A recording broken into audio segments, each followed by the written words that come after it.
Stage మీద మీ dialogues అంటే మేము పోసుకుంటూ ఉంటాం జనరల్లీ. చూసుకోండి. ఓకే, కల్ట్ బొమ్మ ఇచ్చాం అన్నప్పటి నుంచి ఆ కల్ట్ అనే వర్డ్ ఒకటి ట్రెండ్ అవుతుంది. ఆయన కూడా కల్ట్ ఫ్యాన్స్ ఎలా ఉన్నారనేది తెలుసు ఆ గ్రౌండ్ కూడా.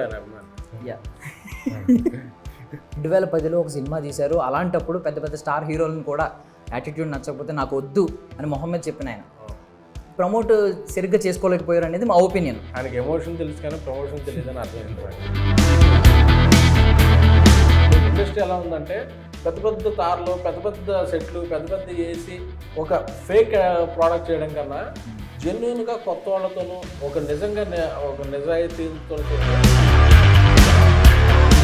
ఇండస్ట్రీ ఎవ్వరిది కాదు. ఇక్కడ ఎవ్వరైనా జెండా అయినా ఆయన సక్సెస్ రేషియో నెక్స్ట్ ఎలా ఉండబోతుంది అని అనుకుంటున్నాను. క్రమక్రమంగా పరాక్రమం బయటకు వచ్చింది అనిపిస్తుంది. జీవితంలో ఏదైనా సాధించాలంటే పరాక్రమం ఉండాలరా. 100 మందికి ఎదురు నిలబడే ధైర్యం పరాక్రమం. వీడే తోపుగాడు, పోటుగాడు, వీడు అట్లానే కాదు. మరి వీడు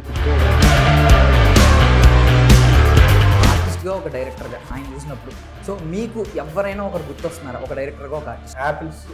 యాపిల్స్, ఆరెంజ్, ప్రొమోగ్రెనేట్స్ నాకు అర్థం కాలేదు సార్.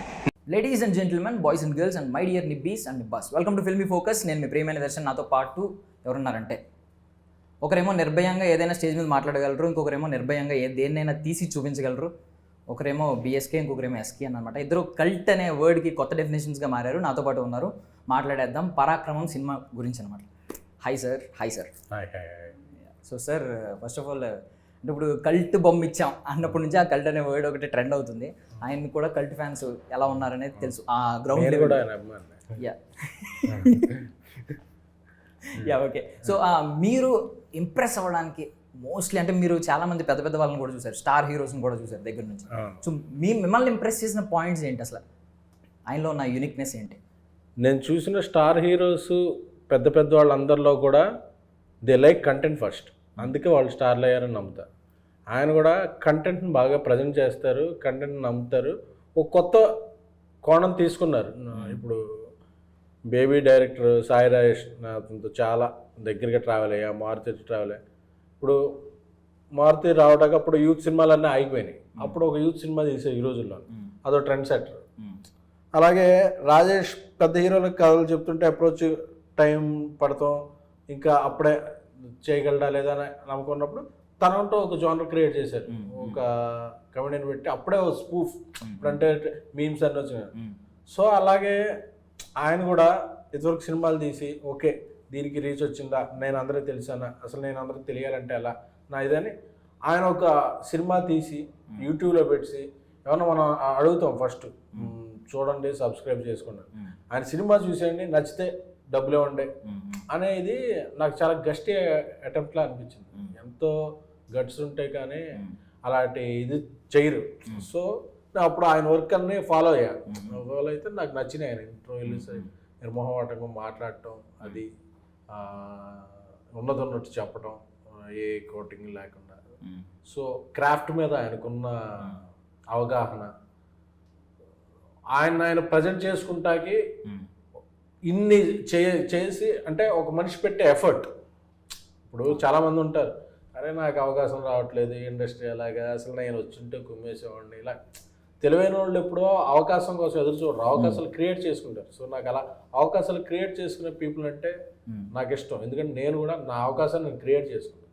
సో అలాగా అలాంటి వ్యక్తులు ఎవరైనా ఎదురైనప్పుడు నేను వాళ్ళ అభిమానిస్తాను. సో నాకు ఆయన అంటే అలాంటి అభిమానం. సో ఎంతైనా ఇప్పుడు ఒక మాట సార్, అంటే మిమ్మల్ని ప్రమోషన్ ఎలా చేసుకోవాలనేది మిమ్మల్ని చాలామంది ఎగ్జాంపుల్గా తీసుకుంటున్నారు ఈ రోజుల్లో. మీరు ఏ సినిమానైనా బాగా ప్రమోట్ చేయగలరు.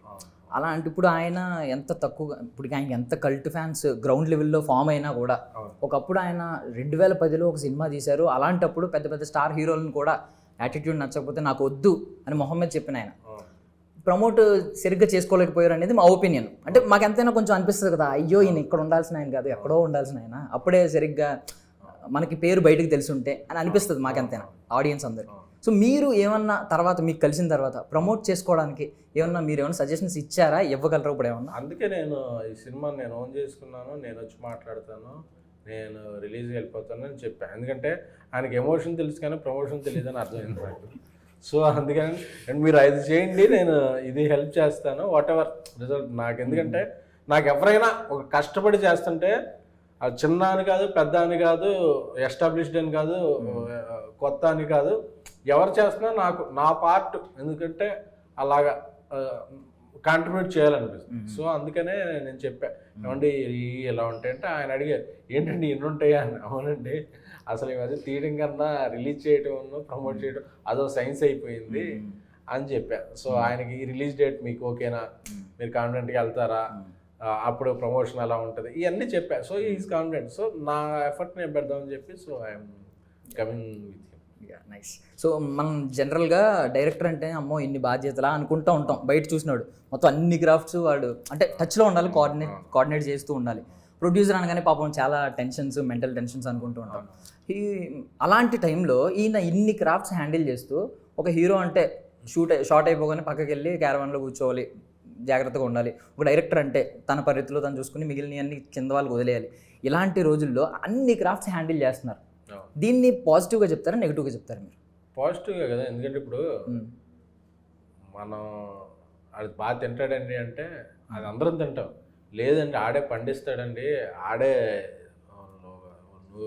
తుక్కి తింటాడండి, ఆడే ఇది నూరుస్తాడండి, అదే అవన్నీ చేసి అతనే వండుతాడండి అంటే రెస్పెక్ట్ చేయాలి తప్ప మనం. ఎందుకంటే ఒక వ్యక్తి అన్ని క్రాఫ్ట్లు తెలిసి ఉంటాం ఇప్పుడు. సో ఆయనకి అన్ని తెలుసున్నందుకు, ఎందుకంటే తెలుసున్న అన్నిట్లోనూ కూడా ఏదో అటెంప్ట్ చేసేసాక అన్నిటికీ ఆయన న్యాయం చేకూరుస్తున్నాడు. అన్నిట్లో కూడా ప్రతిదానికి ఒకదానికి ఎన్ని మార్కులు, దానికి ఎన్ని మార్కులు వచ్చి ప్రతి దాంట్లో మార్కులు వస్తున్నాయి. సో అన్ని తెలుసుంటాం అనేది అన్ని పరీక్షల్లో ఒక పరీక్ష పాస్ అయినోడు కన్నా 5-6 పరీక్షలు పాస్ అయినోడు గొప్ప కదా. సో ఐ ఫీల్ లైక్ ఇప్పుడు అన్నం పండించేవాడి కంటే రుచి తెలిసిన వాడికి వాల్యూ తెలుస్తుంది. అంటే వాడే ఎక్కువ రేటు పెట్టి కొనగలడు. మీరు ప్రొడ్యూసర్ కాబట్టి మీరు ఒక సినిమాని ఎంత కొనాలి, ఈ సినిమా ఎంతవరకు ఆడియన్స్ వెళ్తుంది అని కామన్ ఆడియన్స్లో కూడా మీకు చాలా అవగాహన ఉంది. సో దీని పరంగా చెప్పండి, ఇప్పుడు ఈ సినిమాలో ఆయన టెక్నికల్గా ఎన్ని క్రాఫ్ట్స్ హ్యాండిల్ చేస్తున్నప్పుడు ఎందులో అయినా మీకు లోటుపాట్లు అనిపించిందా? ఇన్ని హ్యాండిల్ చేయకి ఇది ఒక్కటే వదిలే, ఇది ఒక్కటి వేరే వాళ్ళు అని ఏమైనా చెప్పగలరా ధైర్యంగా? అంటే ఇప్పుడు మనం ఒక ఆర్గానిక్ ఫుడ్ తిన్నాం అనుకోండి, ఆర్గానిక్ ఫుడ్ తిన్నప్పుడు అది న్యాచురల్ టేస్ట్. ఇప్పుడు ఈ మన రోడ్డు పక్క ఫ్రైడ్ రైస్ తింటాం, ఫ్రైడ్ రైస్ తిన్నప్పుడు ఆడు ఉప్పు కారం వేస్తాడు, ఏదో మనకు తెలియని అన్నీ వేస్తాడు. ఈ మధ్య చూస్తున్నాం ట్విట్టర్లో ఫుడ్ సేఫ్టీ భయం వేస్తుంది. సో అవన్నీ వేసి తిన్నప్పుడు అది న్యాచురల్ కాదు, అది ఆరోగ్యానికి హానికరం. అప్పుడు రుచికరమే ఉన్నప్పటికీ అది ఏం వస్తుందో, అల్సర్ వస్తుందా, ఏం వస్తుంది, గ్యాస్ట్రిక్ అని 100 టెన్షన్లు వస్తాయి. సో ఆర్గానిక్గా తిన్నప్పుడు అమ్మాయి ఇది నేను తిన్నదానివల్ల సేఫ్, హ్యాపీ అనేది వస్తుంది. సో ఆయన ప్రోడక్ట్ని అలా ఆర్గానిక్ ప్రోడక్ట్లా చూస్తున్నాను. ఓహో దీంట్లో ఎస్టాబ్లిష్డ్ హీరోలు ఉన్నారా, ఒక ఐటమ్ సాంగ్ వచ్చేసిందా, షేక్ చేసాడు ఇంటర్వెల్ బ్యాంగ్ అని చెప్పారా, అలాంటివి ఉండవు. ఒక ఫ్లో ఉంది, ఒక కథ ఉంది, ఒక కథనం ఉంది, ఒక జెన్యూనిటీ ఉంది. సో ఒక జెన్యూనిటీ ఉన్నప్పుడు మనం సంతృప్తిగా లేస్తాం. ఎందుకంటే అందులో ఒక లోటుపాటు ఉండొచ్చు, ఉండకపోవచ్చు. మనం చేసినప్పుడు అటెంప్ట్ నచ్చుతుంది. ఇప్పుడు ఇండస్ట్రీ ఎలా ఉందంటే పెద్ద పెద్ద తార్లు, పెద్ద పెద్ద సెట్లు, పెద్ద పెద్ద వేసి ఒక ఫేక్ ప్రోడక్ట్ చేయడం కన్నా జెన్యూన్గా కొత్త వాళ్ళతోనూ ఒక నిజంగా ఒక నిజాయితీతో చేస్తే అరే ఇది మన కోసం చేశాడు కదా, ఇది ట్రై చేశాడు కదా అని. సో ఇదైతే ప్రతి ఫ్రేమ్లో కనిపించింది. సో నేను చివరిలో వచ్చే సాటిస్ఫాక్షన్ చూస్తా తప్ప ప్రాసెస్లో ఇది అలా ఉందా అలా ఉందా అని I'm not that kind of. Yeah okay. So stage మీద మీ డైలాగ్స్ అంటే మేము కోసుకుంటూ ఉంటాం జనరల్లీ, చూసుకోండి. ఓకే. సో ఇప్పుడు ఆయన డైలాగ్స్కి తెలుసు ఎలాగో, మీరు కూడా అన్నారు, నేను కూడా నాకు కూడా చాలా ఇష్టం ఆయన డైలాగ్స్. మీకు పర్సనల్గా బాగా ఇంపాక్ట్ చేసిన డైలాగ్ ఏదైనా చెప్పండి. బాగా ఇంపాక్ట్ చేసిందంటే ట్రైలర్లో ఆ లాస్ట్ డైలాగ్ నాకు బాగా ఇంపాక్ట్ చేసిందండి. సంఖ్యలు వేసుకుని చిరంజీవి పరిగెత్తాలి ఎక్కడైనా ఉంటుందని నాకు అది చెప్పగానే అప్పుడు నాకు భలే, ఎందుకంటే సినిమా చూసాక మళ్ళీ ట్రైలర్లో ఆ డైలాగ్స్ మళ్ళీ ఒక గుస్ బంప్స్ మూమెంట్ వచ్చింది. సో అలా సినిమాలో చాలా చోట్ల చాలా ఉంటుంది. ఊరికొక్కరే లంకొక్కరే రాజు లావరాజు. సో ఆ డైలాగ్ కూడా ఆయన స్టైల్లో చెప్పడం అవన్నీ నాకు చాలా నచ్చినాయి. యా ఇప్పుడు సందీప్ రెడ్డి వంగ గారు లాంటి ఆయన ఉన్నారు. ఆయన గట్సీ డైరెక్టర్స్ అంటే మనకి స్టార్టింగ్లో కనిపిస్తూ ఉంటారు. ఎందుకంటే ఓపెన్ స్టేట్మెంట్లు ఇస్తారు, బ్యాన్ చేస్తే నెక్స్ట్ హాలీవుడ్కి వెళ్తా, బాలీవుడ్కి వెళ్తా అని చెప్పి ఓపెన్గా చెప్పారు.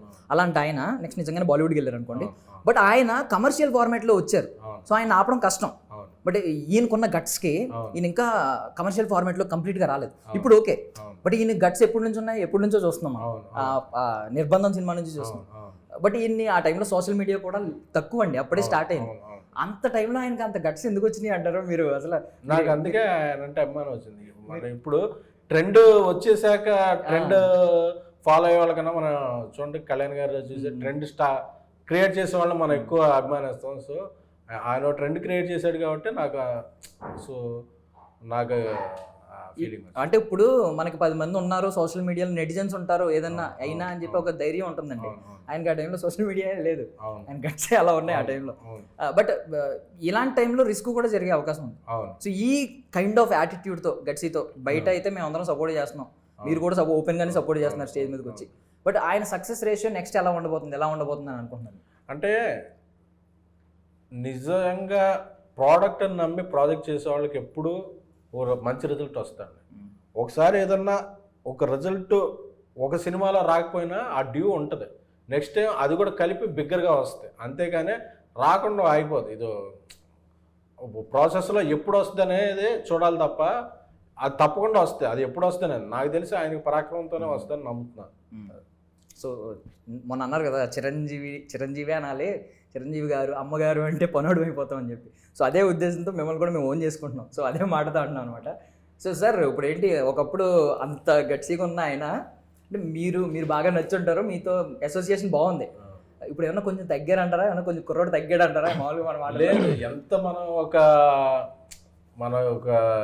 పోటుగాడరా అనుకున్నా పెళ్లి చూపులకి కాటికి వెళ్ళినప్పుడు కొద్దిగా అలా ఒక షేకి అదే ఉంటుంది. సో ఆయన అంతేదేనా ఇప్పుడు సినిమా రిలీజ్కి వెళ్తుంది కదా, సో ఇన్ని క్రాఫ్ట్లు చేసి అప్పుడు ఆయన కొద్దిగా అలాగా ఇదన్నట్టు వద్దు. కానీ సో అలాగే అల్ల మీద వెళ్ళే పడవ కూడా ఈ అల్ల వచ్చినప్పుడు కొద్దిగా అలా షేక్ ఉన్నట్టు అలాగా. సో ఇది ఆ టైం అనమాట.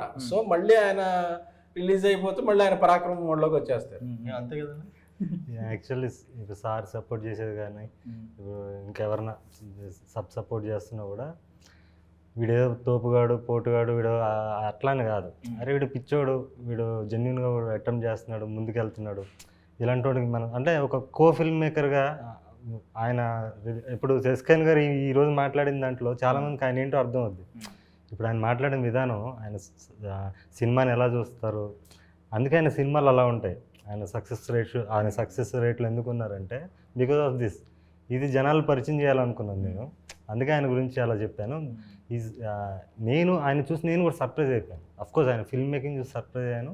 తర్వాత డైరెక్ట్గా చూశాక అరే మనం బయట చూసే వ్యక్తికి ఇతనికి ఎంత డిఫరెన్స్ ఉంటుందా, అది ఆయన సరదా, ఆయనకి ఇష్టం. ఎక్కువ మంది రీచ్ అవ్వాలి, సరదాగా ఉండాలి జనాలు. కానీ అంటే ఒక సినిమా పిచ్చోడు ఇంకొక సినిమా పిచ్చోడు అనే క్లారిటీ అర్థమైంది. సినిమా ఆయన ఆల్రెడీ ప్రొఫెషనల్, ఆయనకు అన్నీ తెలుసు. అది ఉంటేనే ఆ స్టేజ్కి వెళ్తారండి. అనుకోకుండా రోజుల్లో పిచ్చోళ్ళ గ్రూప్ ఉంటుంది కదా, మీరు ఆ టైంలో. నేను యాక్చువల్లీ చాలా తక్కువ మంది సురేష్ బాబు గారిలో చూశాను నా ఫస్ట్ గురువు. ఆయనలో చూసిన క్వాలిటీస్ మళ్ళీ నేను అంటే ఎక్కువ మంది ఇంటరాక్ట్ అవ్వలేదు, కానీ నేను అయిన వాళ్ళలో నేను మళ్ళీ ఎస్కేన్ గారిలో చూశాను. ఆ ప్యాషన్, ఒక ఐడియాలజీ, క్రియేటర్ని చిన్నపిల్లల్లా ట్రీట్ చేయడం. క్రియేటర్ అనేవాడు ఇసగూడు కట్టుకుంటుంటే ఎవరిని వెళ్ళి పెడితే అడిగి నచ్చదు. సో అలా నేను మాట్లాడే స్టైల్ కూడా హట్ చేయకుండా, ఇది ఏమనుకుంటున్నారు మరి చూసుకోండి అలా కూల్గా. సో అందుకే ఈ సినిమాకి ఏమన్నా ఖచ్చితంగా సక్సెస్ వస్తే కనుక దాంట్లో మెజారిటీ పార్ట్ ఎస్కేన్ గారికి ఇస్తాను. ఎందుకంటే దీని ముందు నడిపించారు అండ్ నాకు అదే ఆయన ఇది. కానీ ఇప్పుడు పోస్ట్ తీసుకెళ్ళినాడు, కొరియర్ చేసినవాడు అదే గొప్ప కాదు. ఆ కొరియర్ ఎవరు చేశారో ఆ కంటెంట్ ఇదే తప్ప. సో నేను దీనికి కొరియర్ లాగా ఇది అవుతున్నాను తప్ప ఇదంతా. ఫ్లైట్ నడిపే క్యాప్టెన్ మరీ చిన్న చెప్తున్నారు. ఆయన ఒక ఫ్లైట్ నడుపుతున్నారు, మా జీవితాలు ఆయన మీద పెట్టాము, ఆయన ముందు తీసుకెళ్తున్నారు. సూపర్. సో పోర్కలం పదం మాకు తెలీదు, ఆయన అప్పటికి మాకు తెలీదు. నెక్స్ట్ సినిమా నిర్బంధం బాగుంది, కొత్తగా ఉంది పదం అనిపించింది. ఆయన కొత్తగా పరిచయం అయ్యారు. మాంగళ్యం తెలిసిన పదమే, ఆయన బాగా తెలిసారు. పరాక్రమం ఈ పదం వచ్చేసరికి కొంచెం ఏదో పవర్ఫుల్ టైటిల్ అనిపిస్తుంది తెలియకుండానే. ఆయన కూడా ఆయనలో ఉన్న పవర్ కొంచెం ఇంకా బయటపడుతుంది. సార్ మీరు ఈ టైటిల్స్ గురించి ఏమన్నా మీ ఒపీనియన్ ఏమనిపించింది? అన్నిటికీ 0 ఒకటి, అమ్మ ఒకటి, ఆ రెడ్ కలర్లో ఒకటి వస్తున్నాయి ఈ టైటిల్స్ ఒకటి, ఆయనలో కసి ఒకటి, ఇవన్నీ మ్యాచ్ చేసుకుని మీరు ఏదో ఒకటి మీరు వదులుతారు కదా సార్ ఒకటి. అదే క్రమక్రమంగా పరాక్రమం బయటకు వచ్చింది అనిపించింది. సార్ నిజం ఒకటి అడుగుతున్నాను, అంటే నాకు తెలియదు ఇది క్లియర్గా, బౌండెడ్ స్క్రిప్ట్ లేకుండా మీరు వెళ్తారని చెప్పి అది మనం తర్వాత మాట్లాడుకోండి సార్. జస్ట్ దీని గురించి అడుగుతాను. Okay okay. యా, మీరు ఇప్పుడు నెక్స్ట్ ఆయన సినిమా ప్రొడ్యూస్ చేయడానికి రెడీగా ఉన్నారు కదా సార్? అవును. What ever maybe the script, ఆయన బౌండెడ్ స్క్రిప్ట్ లేకుండా వస్తే మీరు ఓకేనా, ప్రొడ్యూస్ చేసేస్తారా? అవి ఇద్దరు కూర్చుని మాట్లాడారు. అసలు చేస్తే అలా ఉంటది, చేయకపోతే అలా ఉంటది, చేస్తే ఏ బడ్జెట్ లో చేయాలి, ఏ బడ్జెట్ లో చేస్తే ఏ వర్కౌట్, అది క్రియేటర్. ఇప్పుడు సాయిరాజ్ గారు ఉన్నారు, ఆయన కూడా సెట్ లో రాస్తుంటారు. అంటే సీన్ ఏదన్నా ఈ రోజు చెప్పింది రేపు చాలా మందికి ఇప్పుడు నా ఫ్రెండ్ కాబట్టి అలా రెఫరెన్స్ చెప్తాం, వేరే వాళ్ళ పేర్లు చెప్తే బాగోదని. సో చాలా మంది ఎన్హాన్స్మెంట్ ఇంప్రూవ్మెంట్ అనేది ఉంటది. ఆ సెట్ లో కంటే వచ్చి అందరూ టిఫిన్ చేస్తుంటే ఆయన రాసేస్తాడు. సో అది రాత్రి వరకు రాస్తే తప్పు, కానీ సో ఆ అందరూ టిఫిన్ చేసుకునే టైంలో రాసుకుంటే అది తప్పేం కాదు. అదొక ప్రాసెస్. ఒక్కొక్క పేకర్తో ఒక్కొక్కటి ఉంటుంది, ఒక్కొక్కళ్ళు ఉంటారు మొత్తం అందరికి ముందే స్క్రిప్ట్ ఇచ్చేసి పట్టేసి రండి ఈరోజు షూట్ చేద్దాం అంటారు. ఒక్కొక్కళ్ళు షూట్కి వచ్చిన తర్వాత అందరికి సర్ప్రైజ్గా చెప్పి ఇప్పుడు వాళ్ళ ఫీలింగ్స్ ఎలా ఉన్నాయో దాన్ని క్యాప్చర్ చేస్తారు. Styles of making. మంచి ప్రాజెక్ట్ ఇస్తే అది ఏదైనా ఓకే. సో సార్ ఒకసారి మీరు ఓపెన్గా వచ్చి స్టేజ్ మీదకి వచ్చి తొడగొట్టి ఇలా ఉండే ఆయన ఒక్కసారి సడన్గా ఆ రోజు దాన్ని ఏమంటారు కొంచెం నామాలు పెట్టుకుని ఇలా వచ్చి శ్లోకాలు చేసేసరికి మేము షాక్ అయ్యాం. సో ఇప్పుడు కూడా అంతే, ఆయన ఓపెన్గా రా టాక్స్లా ఉంటాయి ఆయన డైలాగ్స్. దీనికి వచ్చేసరికి నాకు తెలిసి డబుల్ మీనింగ్ డైలాగ్ కూడా నాకు ఎక్కడ వినిపించలేదు. మీరేమైనా సర్ప్రైజ్ అయ్యారా, దాన్ని అడిగారా ఎందుకని? లేదు, ఆ సబ్జెక్ట్కి రిక్వైర్మెంట్ ఉంది, సబ్జెక్ట్ టు సబ్జెక్టే. సో ఒక్కో సబ్జెక్ట్లో ఒకలాగా ఉంటుంది. సో ఆ సబ్జెక్ట్ రిక్వైర్మెంట్ అయినప్పుడు అలా పెట్టుంటారు, ఆ సబ్జెక్ట్ రిక్వైర్మెంట్ పెట్టలేదు. సో ప్రతి దాంట్లో పెట్టాలని కదా, దీంట్లో డైరెక్ట్గానే చెప్తారు గస్టీగా. సో ఇంక వేరే డబుల్ మీనింగ్ చెప్పాల్సిన అవసరం లేదు. సో ఒక ఆర్టిస్ట్గా ఒక డైరెక్టర్గా ఆయన చూసినప్పుడు మీకు ఎవరన్నా ఇన్నేళ్లలో మీరు చూసి సినిమాల్లో మీరు సీటీ కొట్టిన ఆయన థియేటర్స్లో సింగిల్ స్క్రీన్స్లో, సో మీకు ఎవరైనా ఒకరు గుర్తొస్తున్నారా ఒక డైరెక్టర్గా ఒక ఆర్టిస్ట్? అంటే every one will have their unique style అండి. సో ఒకళ్ళు కంపేర్ చేయటం అనేది నేను ఎప్పుడు చేయను. ఎందుకంటే apples orange pomegranates every fruit have its own unique taste and appearance. So అన్ని ఫ్రూట్సే కదా. సో అలాగా ఎవ్రీ మేకర్ ఇలా ఈయనది ఒక పందా. సో ఈయన వేరే వాళ్ళతో కంపేర్ చేయడం కానీ వేరే వాళ్ళని వెళ్తే కానీ ఈయనది ఒక యూనిక్ స్టైల్. సో ఆ స్టైల్ ఎక్కువ మందికి రీచ్ అవ్వాలి, ఆయన ఇంకొంచెం ఎక్కువ స్పాన్లో సినిమాలు చేయాలి అనేది. ఎందుకంటే ఇలాంటి మేకర్లో కొన్ని సబ్జెక్ట్స్ టచ్ చేసినప్పుడు ఎలా ఉంటుంది అనేది నాకు థాట్ ప్రాసెస్. సో అది నా ఫీలింగ్. సో ఇలాంటి ఓపెన్గా అంటే ఇలాంటి వాళ్ళు కూడా ఇండస్ట్రీకి అవసరం. ఇప్పుడు ఎందుకంటే చాలా మంది ఇలాంటి వాళ్ళే అవసరం. అవును, సాయి రాజేష్ గారు, ఈయన ఇప్పుడు ఆయన కలర్ ఫోటో డైరెక్టర్ కావచ్చు, ఇలాంటి వాళ్ళందరూ ఇలాంటి వాళ్ళే అవసరం. మీరు ఫైనల్గా ఇలాంటి ఆస్పైరింగ్ డైరెక్టర్స్ కావచ్చు, యాక్టర్స్ కావచ్చు, చాలా అంటే కంటెంట్ పెట్టుకుని ఓపెన్గా ఎలా వద్దాం, ఆర్గానిక్గా వద్దాం, ధైర్యంగా వద్దాం అని అనుకునే వాళ్ళకి మీరు ఏమిస్తారు? మీ ధైర్యం చేయడానికి మోటివేషనల్ వర్డ్స్ ఏమిస్తారు? అంటే మనలో ఉన్నది మనం ఇప్పుడు చాలా వచ్చేసినాయి. ఇంతవరకంటే సినిమా తీయాలి, ఎవడన్నా మనమే డబ్బులు పెట్టి తీస్తేనే ఇది అవుద్ది అని. ఇప్పుడు ఇంటర్నెట్ అనేది గ్లోబల్ విలేజ్ అయిపోయింది వరల్డ్ అంతా. సో మనం షార్ట్ ఫిల్మ్ చేసినా మన టాలెంట్ తెలిసిపోద్ది, వెబ్ సిరీస్ తీసినా తెలిసిపోద్ది, ఒక రీల్ చేసినా కూడా తెలిసిపోద్ది. ఎందుకంటే మొన్న ఏదో రీల్స్ చూశాను, ఏదో ఒకటి చూస్తే ఆ పొద్దున్న వేస్తే ఆ అమ్మాయి ఈరోజు ప్రభాస్ గారి సినిమాలో హీరోయిన్. సో ఏంటంటే ఆ కేరళలో ఎవరో ఒక అమ్మాయి చిన్న ఎక్స్ప్రెషన్తో కన్ను కొడితే మొత్తం నేషనల్ వైడ్ అయిపోయింది. సో ఇంప్రెస్ చేయాలంటే there are many ways. So మీలో ఉందాన్ని నిర్మోహమాటంగా బయట పెట్టండి. ఇది చూస్తారా చూడరా ఏంటి, ఏది బలంగా నమ్ముతుందో దాన్ని బలంగా తీసుకెళ్ళాలి. సో దానికి ఈరోజు ఈ నెలలో రావచ్చా, 2 నెలల్లో రావచ్చా, 3 నెలలు రావచ్చు, వస్తుంది. సో మీరు ఎంత బలంగా మీ టాలెంట్ని తీసుకెళ్తున్నారు, దాన్ని రైట్ వేలో తీసుకెళ్తున్నారా లేదు అనేది, మీరు కాన్ఫిడెన్స్ ఉంటే, మీ దగ్గర టాలెంట్ ఉంటే ప్రతి ఒక్కళ్ళు ఇక్కడ క్లిక్ అవుతారు. ఇక్కడ ఇండస్ట్రీ ఎవరిదే కాదు, ఇక్కడ ఎవరైనా జెండా ఎగరేయచ్చు. సో ఫైనల్గా ఒక అప్డేట్ ఏమైనా, అంటే టూ ఎర్లీ బట్ స్టిల్ అడుగుతున్నాం, #BSKN ఎప్పుడు ఉండబోతుంది? జస్ట్ ముందు ఆయన పెట్టానంటే అదే ఇప్పుడు ఆయన దీంట్లో ఉన్నారు కదా సార్, ఇది అలా ఏం లేదు. ఆయన ఏదో ప్రేమతో చెప్పారు కానీ అలా ఏం ఉండదు. ఆయనకి మనం ఖచ్చితంగా మార్కెట్ సంపాదిస్తే ఖచ్చితంగా ఫస్ట్ ఆయన కొలాబరేషన్ ఉంటుంది. లేదంటే మళ్ళీ మనం ఫైట్ చేయాలి కానీ ఆయన మిస్యూజ్ చేసుకోకూడదు. అదైతే నేను ఖచ్చితంగా నమ్ముతాను. నాకు మార్కెట్ల మీద వాటి మీద ఆయన నేను కూర్చుని చర్చించుకుని ఏమండి ఇది ఇలా చేద్దామండి అంటే మార్కెట్ ఏదో మనం క్రియేట్ చేసేది మార్కెట్. మార్కెట్ని బట్టి మనం వెళ్ళకూడదు, మనం ఒక మార్కెట్ నేను అది నమ్ముతా. సో అది అంటే నేను అయ్యాక అంటే నేను చెప్పేది అంటే నా ఇంటెన్షన్ ఏంటంటే అదే మీరు మిస్యూజ్ చేయకూడదు. నాకు తెలిసి ఆయన పాపం Exactly గా అన్నమాట. ఆయన అన్నారు కదా, నేను అన్నారు కదా అని రేపు వచ్చి అంటే మనం ఎప్పుడు start ఎవరు మంచితనం అదే వాళ్ళు మంచితనం. చూపిస్తున్నారు. ఎవరు మంచితనం వాళ్ళు చూపిస్తున్నారు మాకు Hopefully అర్థం. ఇద్దరు ఒక బలమైన భావాలు ఉన్న వాళ్ళు వస్తే అది ఏమన్నా ఒక మంచిది రావచ్చు. Let's see. Thank you so much Thank sir you for so your much, sir. Valuable time, especially మీరు sir. Thank you. Thank you for promoting మా హీరో పబ్లిక్ స్టార్ అనే ఇంపార్టెంట్ కదా. Yeah that's so that's all for now. This is #DSKN interview అనమాట. Next మళ్ళీ మరొక ఇంటర్వ్యూలో కలుద్దాం. Bye by.